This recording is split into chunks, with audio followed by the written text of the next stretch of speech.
Hello friends, आज की इस वीडियो में हम लोग जानेंगे टू डायमेंशनल एरे के बारे में, उसके बेसिक्स के बारे में और कैसे हम लोग उसका कोड लिखेंगे।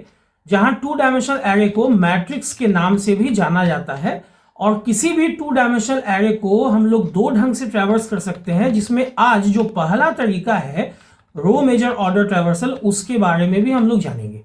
नेक्स्ट वीडियो में हम लोग जानेंगे कि कैसे हम लोग कॉलम मेजर ऑर्डर ट्रैवर्सल भी कर सकते हैं। आप देख रहे हैं आपका अपना YouTube channel coding with Cybertech. तो आइए बिना समय गवाए हम लोग बढ़ते हैं C++ के स्क्रीन पे। देखिए यहां पे मान लो मैंने int टाइप my2d array ऐसा एक वेरिएबल ले लिया। यहां पे आप my2d array के जगह पे आप अपना मन चाहा कोई भी नाम ले सकते हो। और मुझे 3 रो चाहिए और 4 कॉलम चाहिए।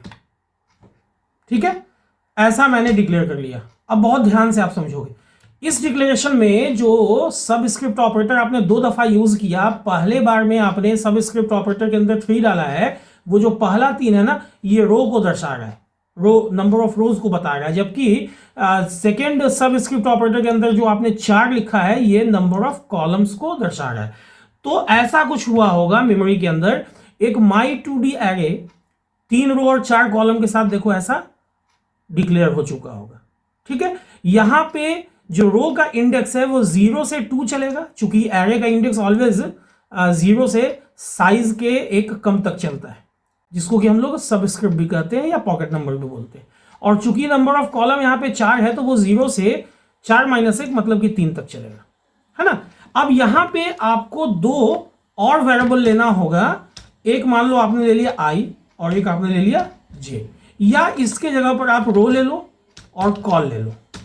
ठीक है, अब ये आपका डिक्लेरेशन तो हो गया, लेकिन अभी इसमें इनिशियलाइजेशन आपने नहीं किया है। आप चाहते हो कि ये जो इनपुट है ना, यूजर से मैं लूं, तो अब आपको यहां पे लूप चलाना होगा, loop to fill the array.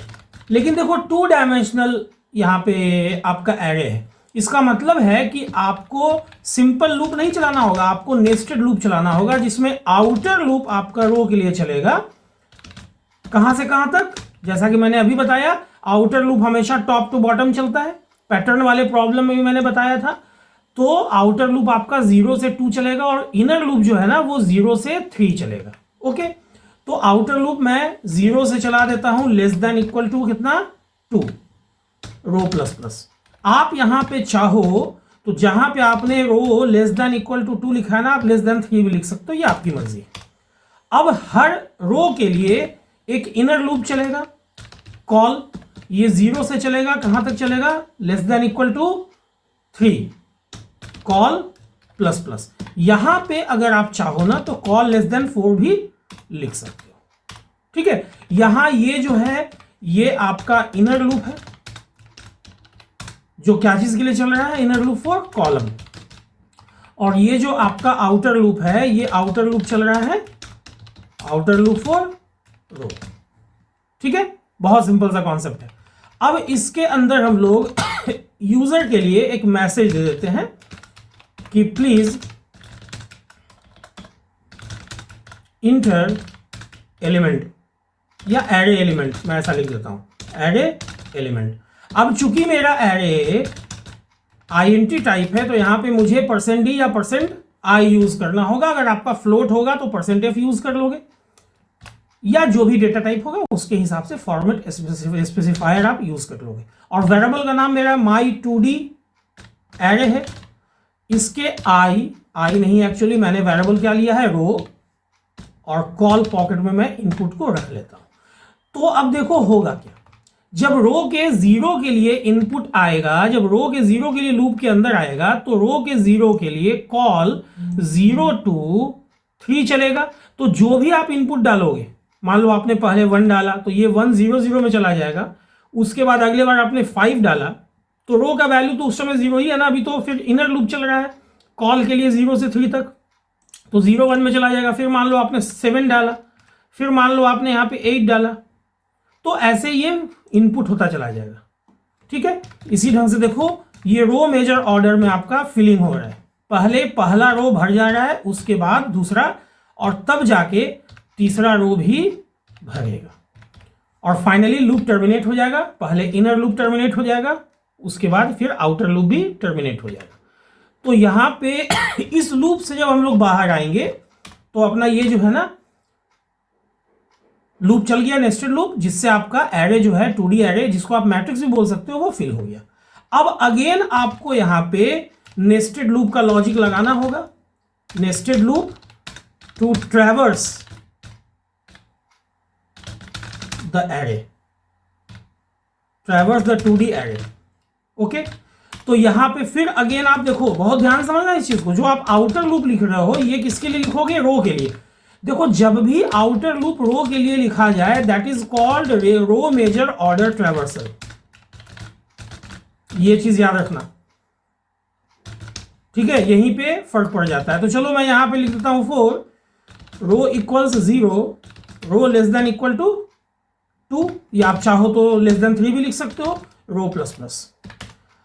ये तो आउटर लूप आपका हो गया। अब यहां पे अगेन आपको फिर इनर लूप चलाना होगा for column, inner loop for column, है ना? ये जो इनर लूप आप चलाओगे, 4 col equals 0, col less than equal to 3 या लेस देन 4 भी आप लिख सकते हो, वो तो मैंने ऑलरेडी इनपुट के समय में बता दिया, call plus plus.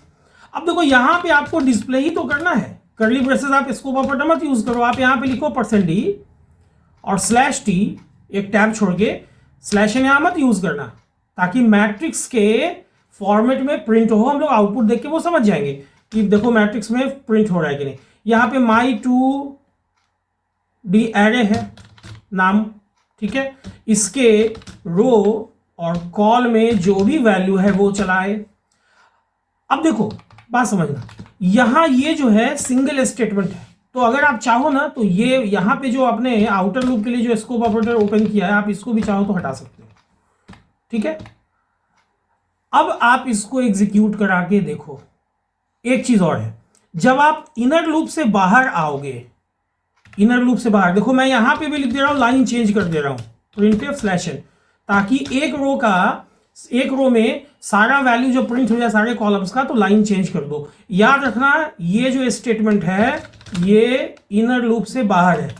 This statement is out of the inner loop, क्योंकि आपने इनर लूप में स्कोप ऑपरेटर यूज नहीं किया है। तो जब भी आप स्कोप ऑपरेटर यूज नहीं करते हो तो ओनली सिंगल स्टेटमेंट ही उस लूप में माना जाता है। अब जरा आप इसको एग्जीक्यूट करा के देखो,